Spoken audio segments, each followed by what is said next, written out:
Hey, how's it going, everybody? This is Joey Galvez, one half of your host of Explain Yourself, and I want to let you guys know about a really cool book from our friend of the show, Eli Shockey. This one is called The Greylock, and it's a story where magic is a commodity. Potions are sold at corner stores. Orcs and dwarves earn a living in cubicles, not on the battlefields. But there are those who resist the house's magic's laws. Branded a criminal and forced to live as a wand for hire, there is a spell slinger they call the Greylock. Check this one out. You guys can pre-order issue 3 right now with code JAN241939, and make sure you guys are heading over to your favorite LCS and letting them know that you want Greylock number 3, and maybe pick up the first 2 issues. You could do that at the Scout web store. So make sure you guys are grabbing the Greylock number 3, JAN241939 at previewsworld.com.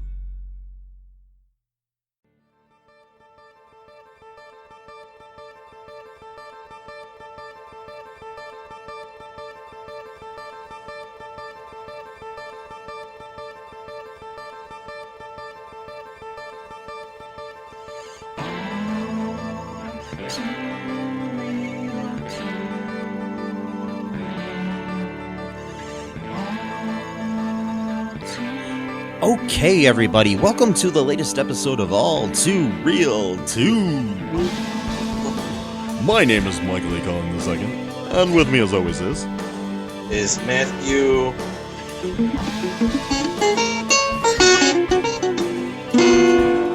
I changed my middle name to that, so Oh, okay.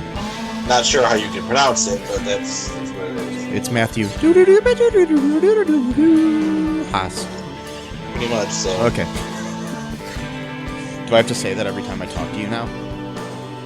Or can I just call you Matt? Only if you say my middle name. If you don't, then you don't have to. Oh, okay. Although I guess I could change my first name to... Not sure how you can pronounce that, but... Is that close enough? It's decent.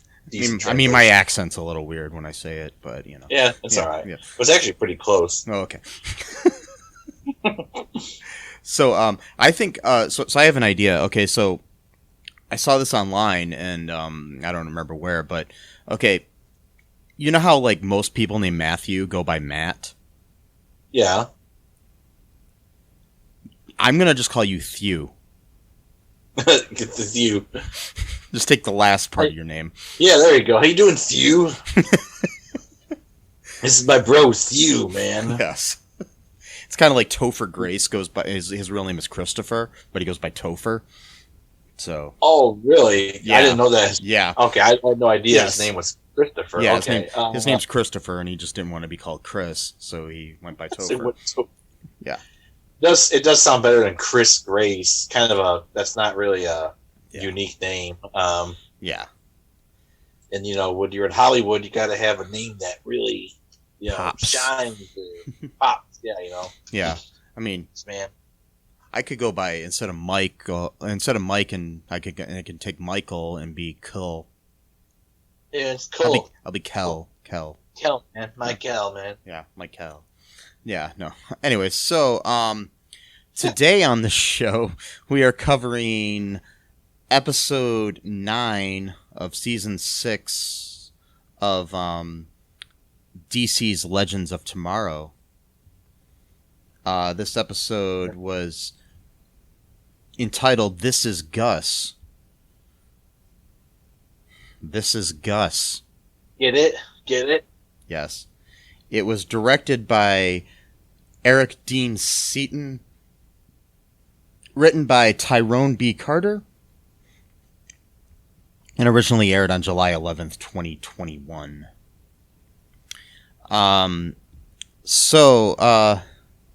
What's happening here in this episode, Matt?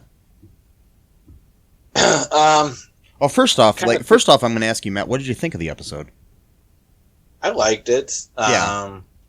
You know, kind of had its own little legends kind of thing going on, you know. Yeah. Humor, you know, kind of a family story, you know, kind of about home, about family. You know, what is family? What is home? That whole deal that they've been doing for a while now. You know, Yeah, it's good. it's not groundbreaking TV, but it's fun. It knows what it is. It's not trying to be anything different than what it is.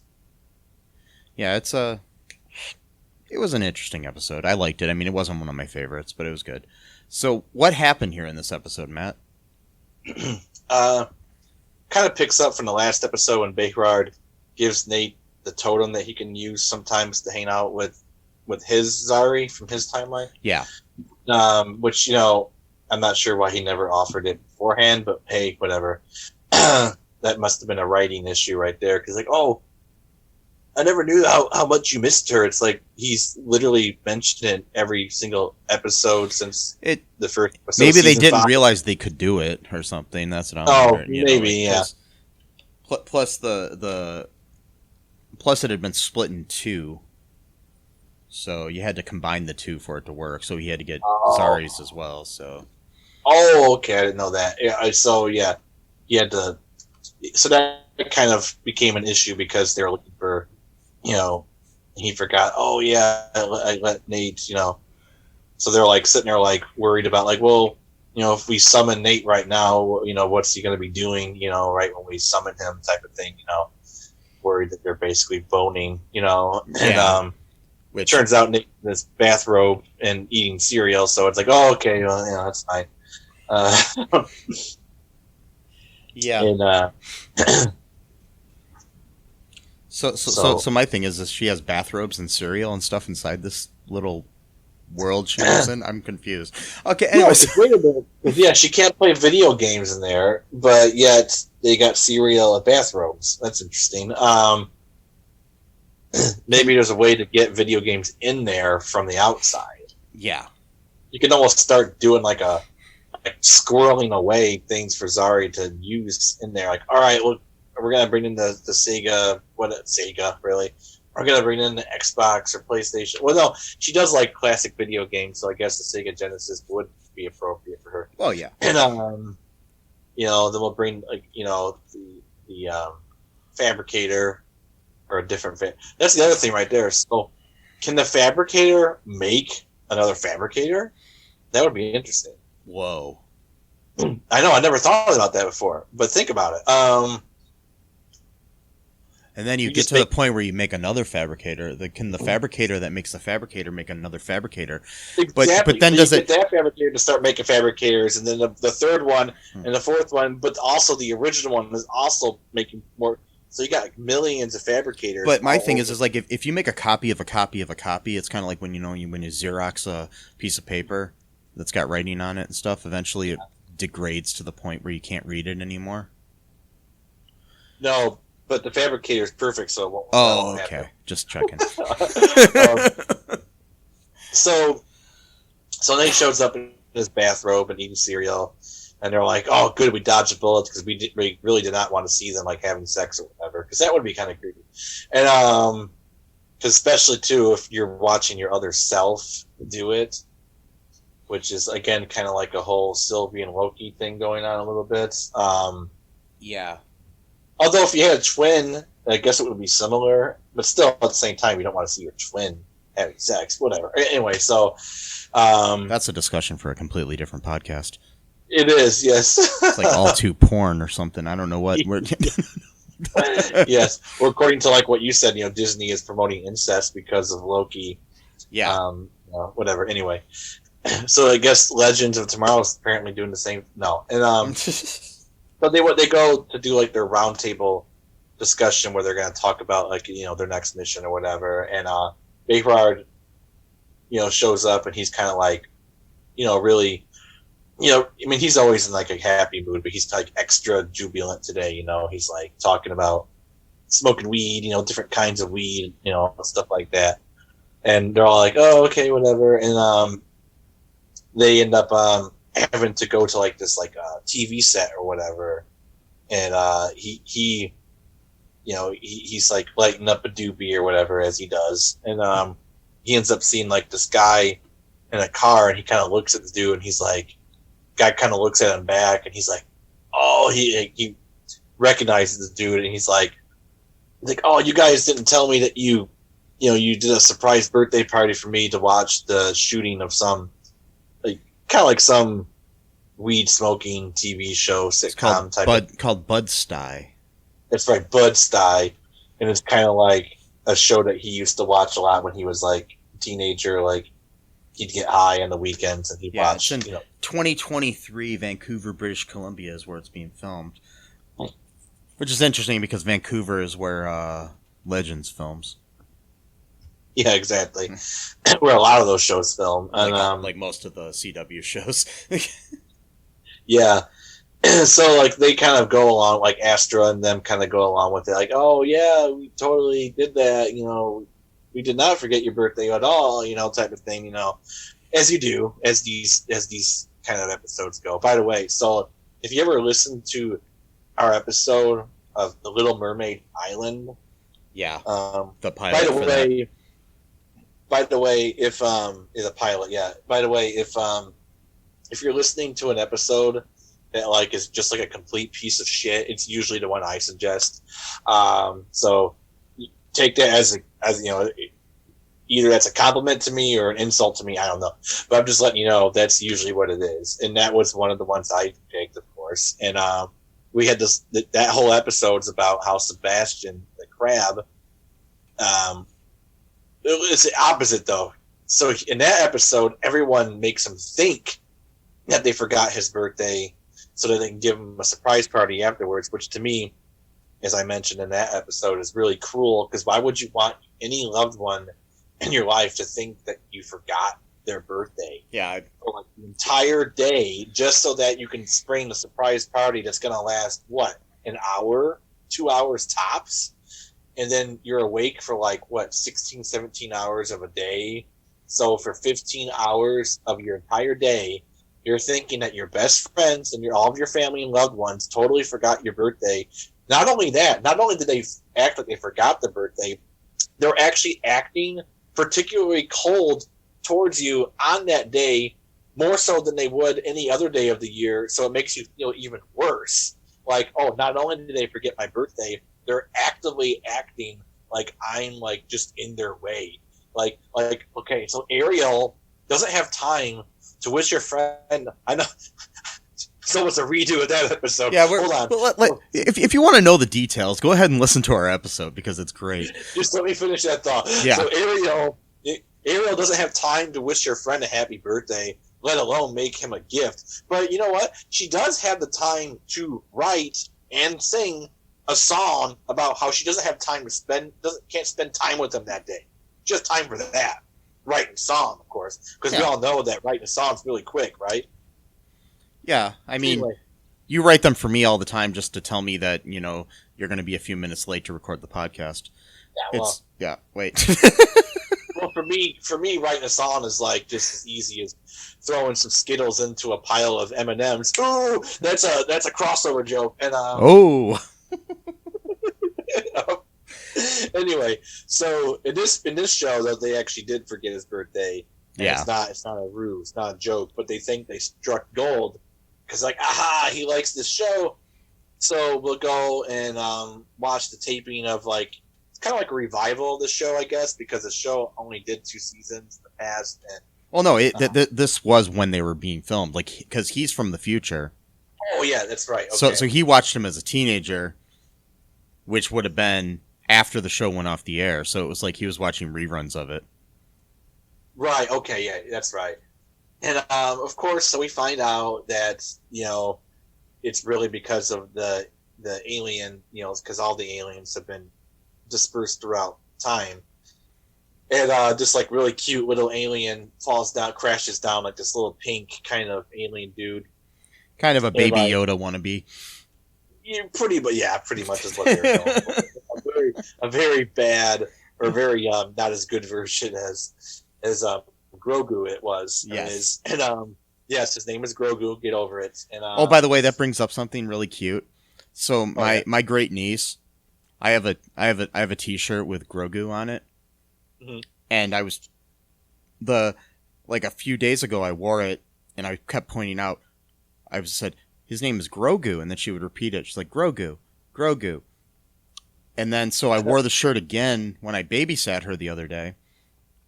And she pointed to the shirt and she's like, Grogu, Grogu. Yep. She totally remembers it. So, yep. I think that's cute. She can say Grogu. Yeah, teach them when they're young, yeah. Yep. You can teach them a whole foreign language if you want to when they're really young. Mm-hmm. And then, yeah, instead of like me when you're trying to learn in your fucking late 30s and you're like, this is going to take me like 10 years to learn this. But whatever. Turkish will have to wait, apparently, before I can actually learn it. But it's a Turkish delight on a moonlit night. Yeah, Turkish Delight, which, I'm not a huge fan of that candy. But don't get me wrong, they're okay. They're not terrible. But, I'm not like, I don't hate it, but it's not my first it's choice. Okay. Anyway, you don't have to like everything. No, of course. Exactly. You don't have to like everything. So this little alien, by the way, his name is, well, we find out that his species is called like Goose something. His name is Gusarax. It's a Gusarax, and it's he bonds with the actor's brother, who's like kind of runs the show of Budstye. Yeah, he's like the director and producer of the show. Yeah, and like, so this is probably like taking place in like the second season, because like they're like the jokes are kind of falling flat on people, and he's worried like they're gonna get canceled or whatever, because that's what actually happened in the real story timeline. And there's like and the seats are kind of empty in the audience, which probably is because of COVID in our real world, but during exactly. It could have what happened. Yeah, it could have been what happened actually.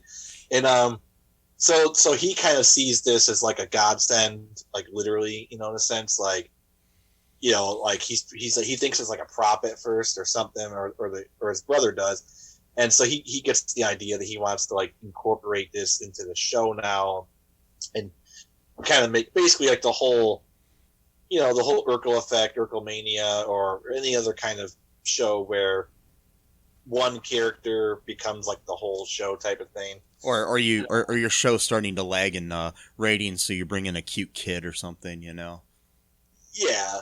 And so that's what he's trying to do. Like my family did when I was 3, because I started getting ugly, and then they just needed to bring my sister into the situation. Wow. Wait, what? Wow. I'm joking. Wow. That got really dark. I wasn't as cute anymore, so they needed to bring in a little girl to replace me. I thought I was having like a bad day today. And then and it kind of reminds me too. Did you watch really That Thing You Do? Wow, no. Did you watch I Think You Should Leave yet? Season 2? No, I have not. I watched a little bit of the first episode. I watched the first episode, but that's all I've watched. Okay, so did you see that scene with the Carl Havoc, the prank show one? Yeah. That one, I can't stop laughing. He's like, I don't want to be around anymore. Like, wait, what? I don't want to be around anymore. Like, you don't want to live? Why? Because you're wearing that suit? Yeah. Like, okay, I guess we can scrap it. What's the show then? He's like, God damn it. That's such a great. By the way, check that if you guys want to check that out. I think there's a really stupid scene at the end of episode 1 that was just totally disgusting and did not even need to be in there. But yeah, again, that's the SNL effect. They always take it too far, and he used to write for SNL, so I guess it kind of just has a carryover effect. But yeah, they always take things just that little smidgen too far, where it's like, it would have been funny, and then you went check too out far. Check out I Think You Should Leave, featuring in at least one of the episodes, my Facebook friend Shantae Dallin, former star of Detroiters with Tim Robinson. So, what episode is that? Or I'm not sure. I'm not sure what she's in. I don't know. I haven't. Okay. Yeah, but she's in it. She's in the first season too in one of the episodes. So okay. Yeah. Yep. That's cool. Yeah, that was a good show. I like Detroiters. That was a good show. Mm-hmm. Of course, that got canceled after 2 seasons as well. Yeah. There's talks of a revival, which is I'm really hoping happens. So, and if that does, we may cover it for the show. Anyways, so Oats but goats. Anyway, so back to Legends here. Sure.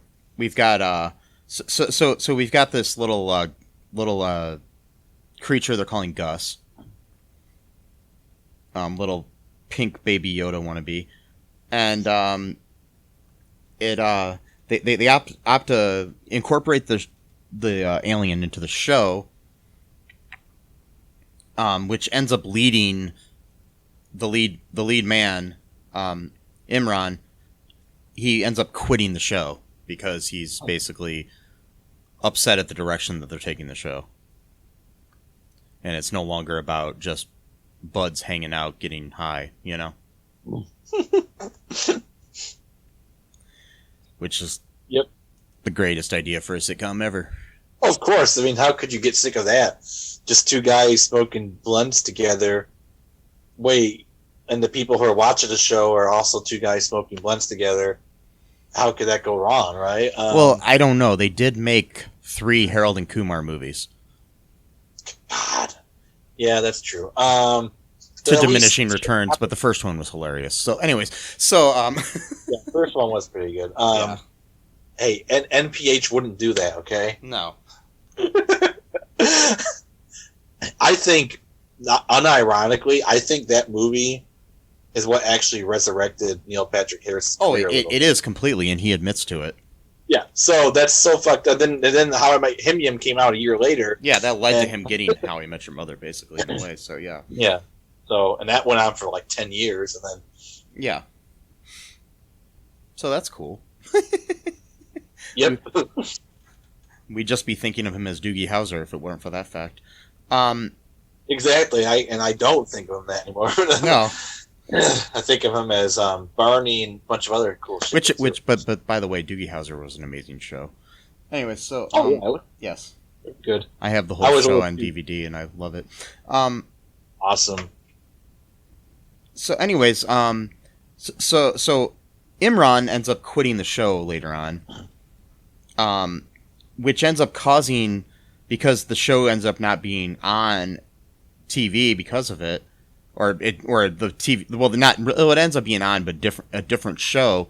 So it ends up having a ripple effect that erases Bayrod's memories of his time with the Legend, and both about the totems and everything, and transforms him into like a Gordon Gekko cold businessman sort of wannabe, you know?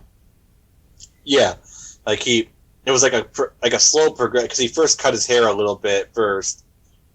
And then, of course, Astra starts like liking him now because he's, ambitious all of a sudden. Because before that, she kind of had like a prejudice against, weed smokers, like, they lack ambition and blah blah blah, type of thing. She had to work her way up through hell. That's a lot of ambition for a little girl. Yeah. And so of course she doesn't have time to smoke weed and just hang out or whatever. She's always got to be plotting something. Yes.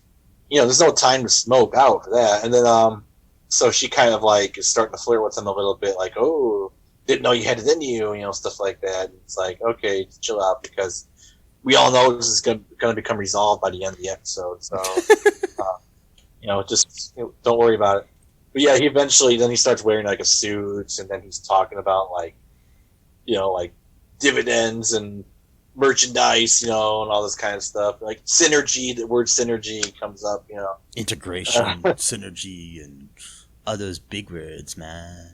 Big business words, man, and yeah. So, do you want to take a break and come back with the rest of the plot here? Because we got a little bit of a B story to go through too as well when we come back. Yeah, sure. Okay, we'll be right back, folks.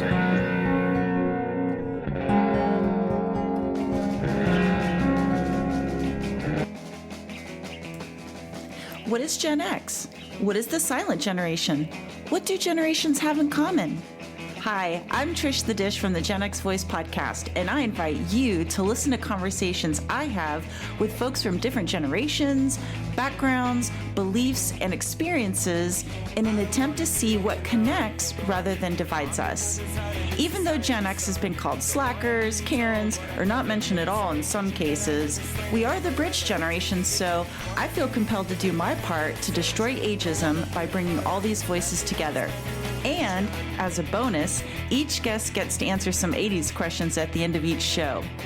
So download and listen to Gen X Voice today on Apple, Spotify, Amazon, or wherever you listen to podcasts. And let's see how much we have in common after all. Hi, this is Catherine, host of a new fashion podcast, The Real Fashion School Dropout.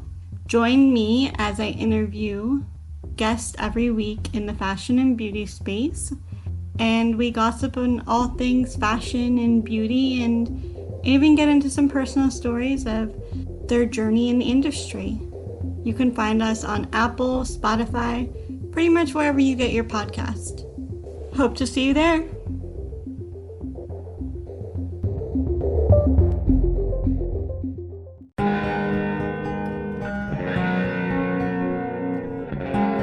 And we are back.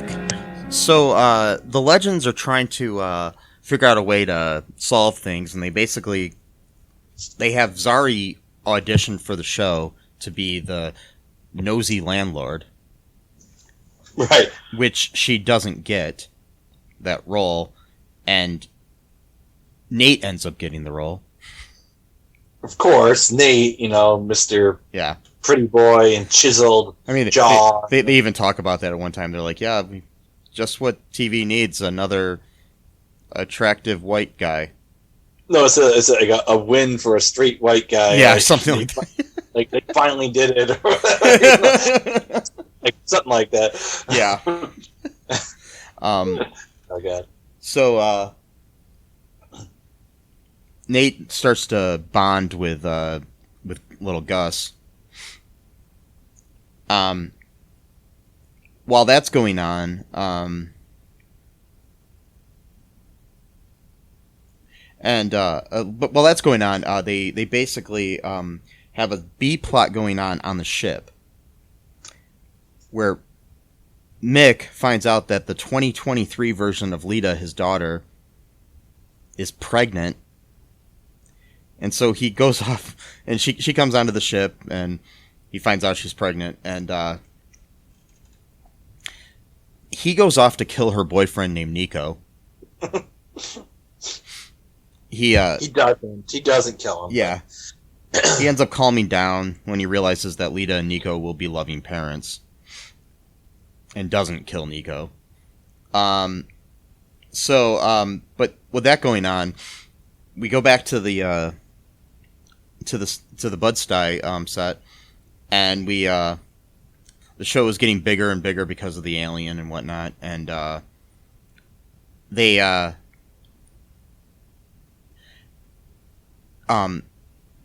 Zari and Astra get Imram and Cameron, the two brothers that are part of the show, to reconcile. While Gus ends up bonding with Nate. So that ends up helping restore the timeline. So Bayrod actually recognizes everybody again and stuff. Because at that point, he wasn't even recognizing Astra and other people. He only recognized Zari because it's his sister. Right. Yeah. Exactly. Yeah. All the furniture changing and stuff like that, and yeah, all that kind of stuff. They end up trapping him on the ship too, because. Yeah, that's right. To prevent him from screwing up the timeline even further. Yeah. Oh yeah, too. I forgot to mention. So the reason why Nate was trying to bond with the alien is because I guess it's defense mechanism is really high screeching screams, and oh yeah, I forgot about that. That's the baby version, right? So an adult one could probably kill you from screaming too loudly. So, but it would do it every time you would try to pick it up or whatever, type of thing. And So they had to get bonded to them, to prevent, that from happening, and plus too to kind of get the show to get back on its track or whatever. So yeah. So Imran was on like a like what do you call it? Like a golf cart on the set that he ends up crashing into around the studio, and he ends up crashing into the set in the middle of the episode to interrupt things and become part of the show again and pack things up. And Nate goes off script and basically says that he's there to take the alien away, which he does, and then that's how he ends up bonding with the alien. So the alien gets written out of the show, and the show goes back to being about two dudes, hanging out or whatever, we assume. Because then Behrad is back to normal. So things are back to normal. They get the alien onto the ship. And like we said, Mick did not kill Nico, which was good. So afterwards, when they get back on the ship, the Legends celebrate Behrad's birthday with a birthday party, and Zari ends up trading places with Zari Tomez. So Zari OG can hang out with the Legends for a few days. They realize now that they can do that, I guess. Yeah, it's like a convenient plot point. Yeah. Yeah, oh wait, you could have done this the whole time. As long as one of you are in the totem, then it's fine. So I guess I think they're going to split it in half now. So that's cool, because now we might get original Zari in half the episodes, or at least which will be cool because I liked original Zari. I like new Zari too, but Yeah, no, she's grown on me definitely. Different personalities, obviously, but why do they have different last names? Is their parents different or something, or because doesn't she go by Zari different last name? Tarazi, but I think Tomez might be her middle name. Oh, okay. That might be why they call her that. I don't know, because I thought she was Tarazi the whole time, but I don't know. It's okay. Have to look that up. I'll look that up. Probably because I'll look that up on break. Yeah. Okay. Yeah. It pops, Zari Tarazi. It's good for branding, that type of thing. But anyways, at the very end, then Gary the whole time was basically pissed off at Mick because he found out Mick had sex with Kayla. At least we thought he was pissed off, but then we end up finding out that he was basically worried, and he says, were there tentacles involved in the sex?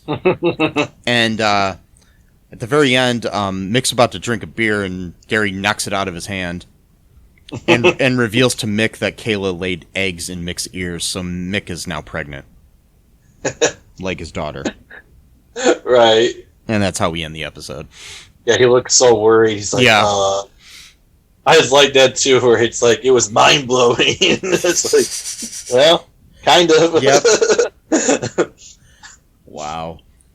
So. Wow. Anyway, so that's what we got going on there. Anything I missed here, Matt? No, I think that pretty much covers all the bases. Dang. Okay. Do you want to take a break then, and we'll come back and we'll talk about some trivia and stuff? Yeah. Okay. Yeah. All right, we'll be right back, folks.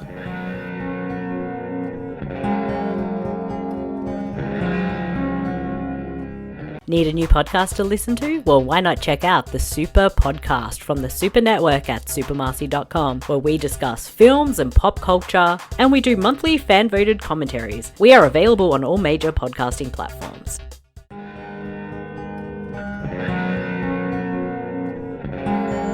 And we are back. So, with the Zari having a different last name, in Season 5 of Legends of Tomorrow, Zari's family name changed from Tomaz to Tarazi to show just how much things had changed because of the Hayworld incident in the season 4 finale.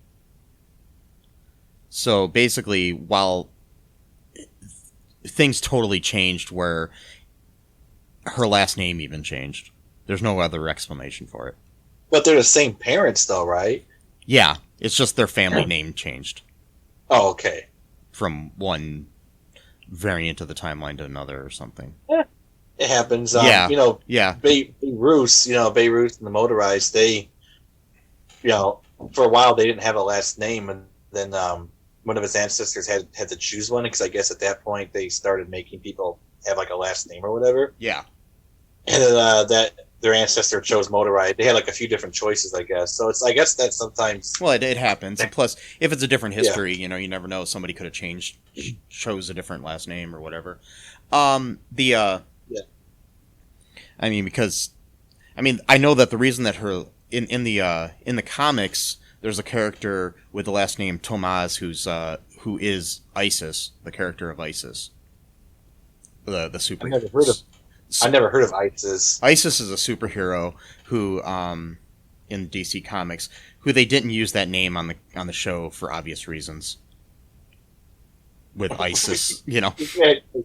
Especially to have someone who's Persian, and then all these people, they're promoting her, Yeah, basically what it is.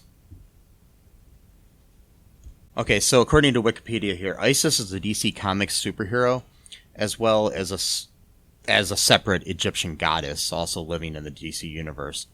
The superhero character is modeled closely after the main character of The Secret of Isis, a live-action American Saturday morning television program starring Joanna Cameron, that served as the second half of the Shazam Isis Hour.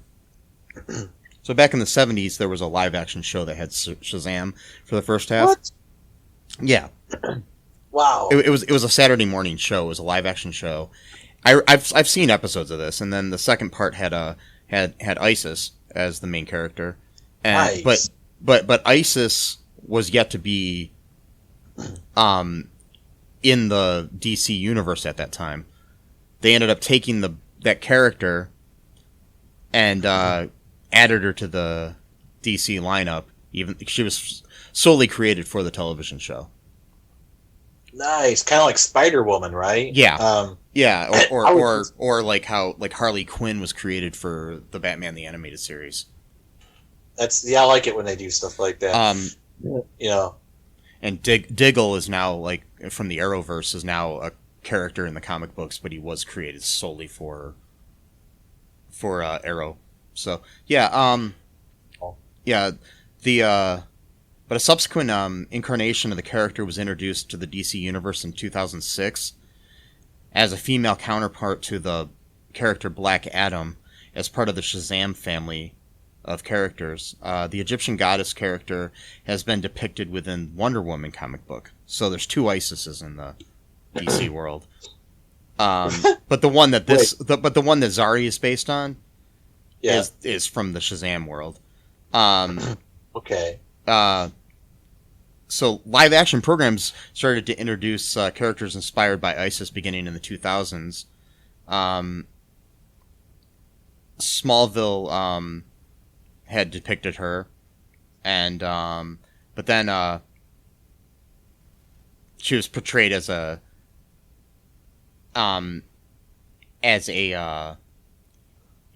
Egyptologist named Adriana Tomaz, which is the character's name in the comic books. Legends of Tomorrow ended up introducing her as Zari Tomaz. In the TV show Isis, the Shazam Isis thing, her last name was Thomas. They changed it to Tomaz in the comics. Oh. So, Okay. yeah, which is like kind of like a, change of that a little bit, change of a few letters here. And so yeah, but basically they made her Zari on this show, and then they never refer to her as Isis for obvious reasons, as I'm saying. So, yeah.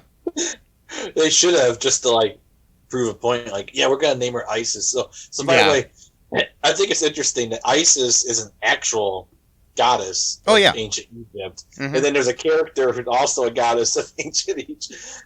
Yeah, and that's Is it what the it is. same ISIS? Oh, Is it's it the same ISIS. ISIS, It's though? based on that ISIS from Okay.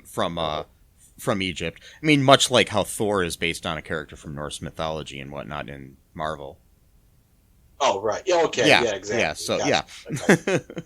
I was just wondering if she was just like the same God, like meaning like just like how people worship Jesus in this world, they would enact character. I didn't know if it was like an actual character. You know what I mean? Yeah. Like how Thor is for Marvel and stuff like that. I got you. Okay, cool. You hear about the rock band ISIS? They actually were thinking of changing their name, or they may have already changed their name. I don't remember. Back when ISIS started getting really big, like in 2014 or whatever. Huh. Because they had been ISIS since like the 90s, and like they were like, yeah, we don't want to be associated with terrorists who are like beheading people and filming it. That's funny. Yep. Okay, so you ready for some trivia here, Matt? Yeah. Okay, so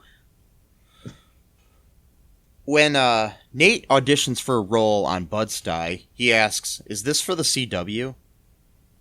A meta reference to the show, the network that the show airs on.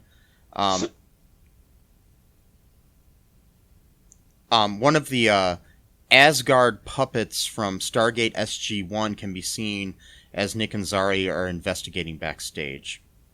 So that show was probably filmed up there too. One of the movie posters is for Lorem Ipsum, the infamous filler text. I guess that's like text that they, before you're going to like fill in what you actually want on a poster or something like that, you just put in Lorem Ipsum to figure out the, Interesting. the spacing and stuff. Yeah.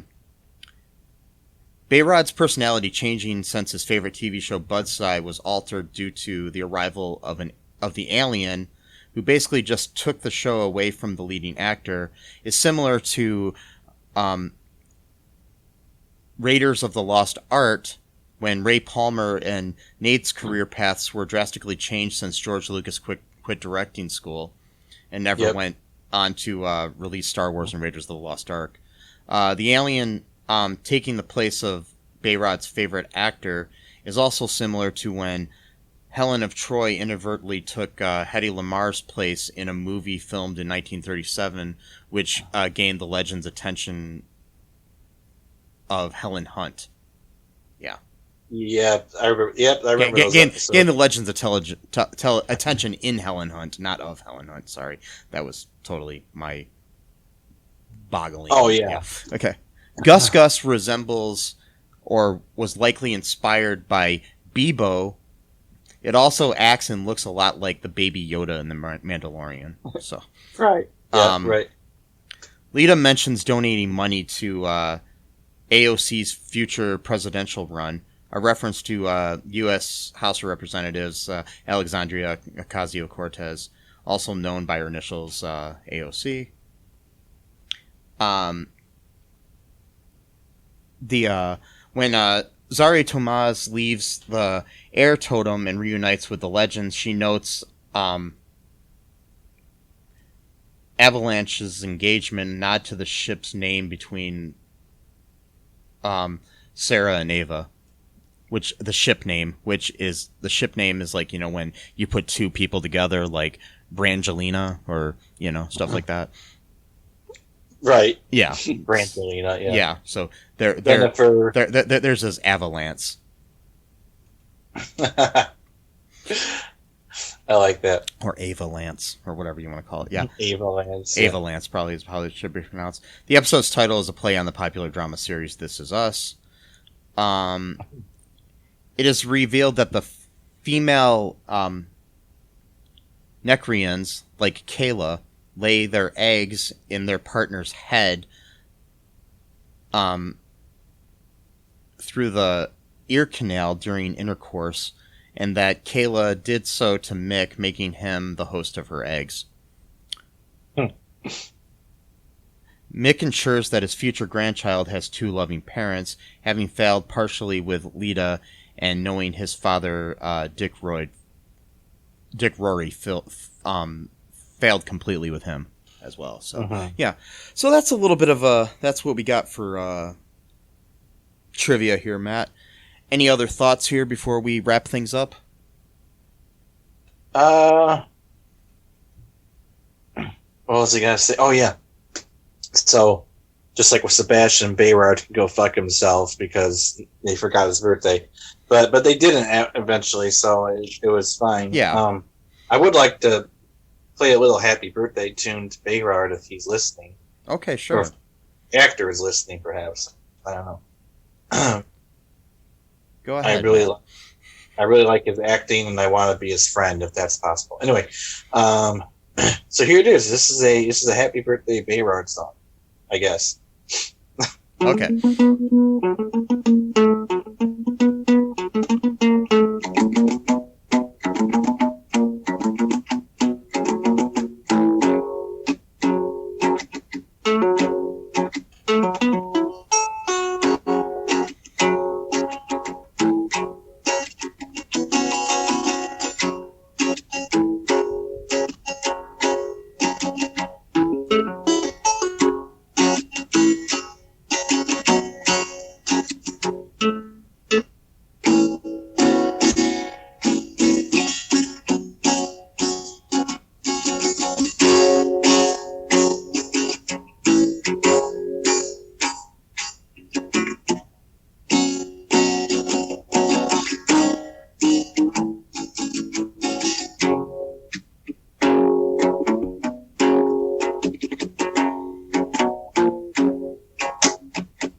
Happy birthday, Bayrard.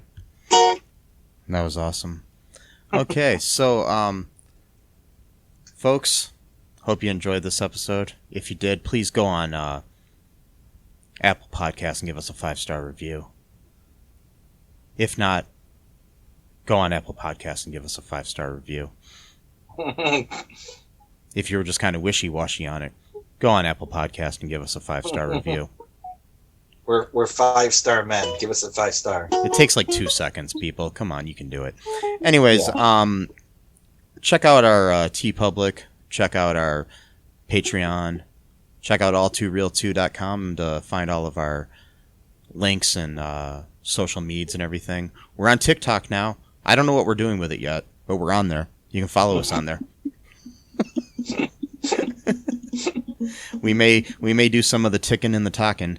And, yep, along with the gramming and the twitting.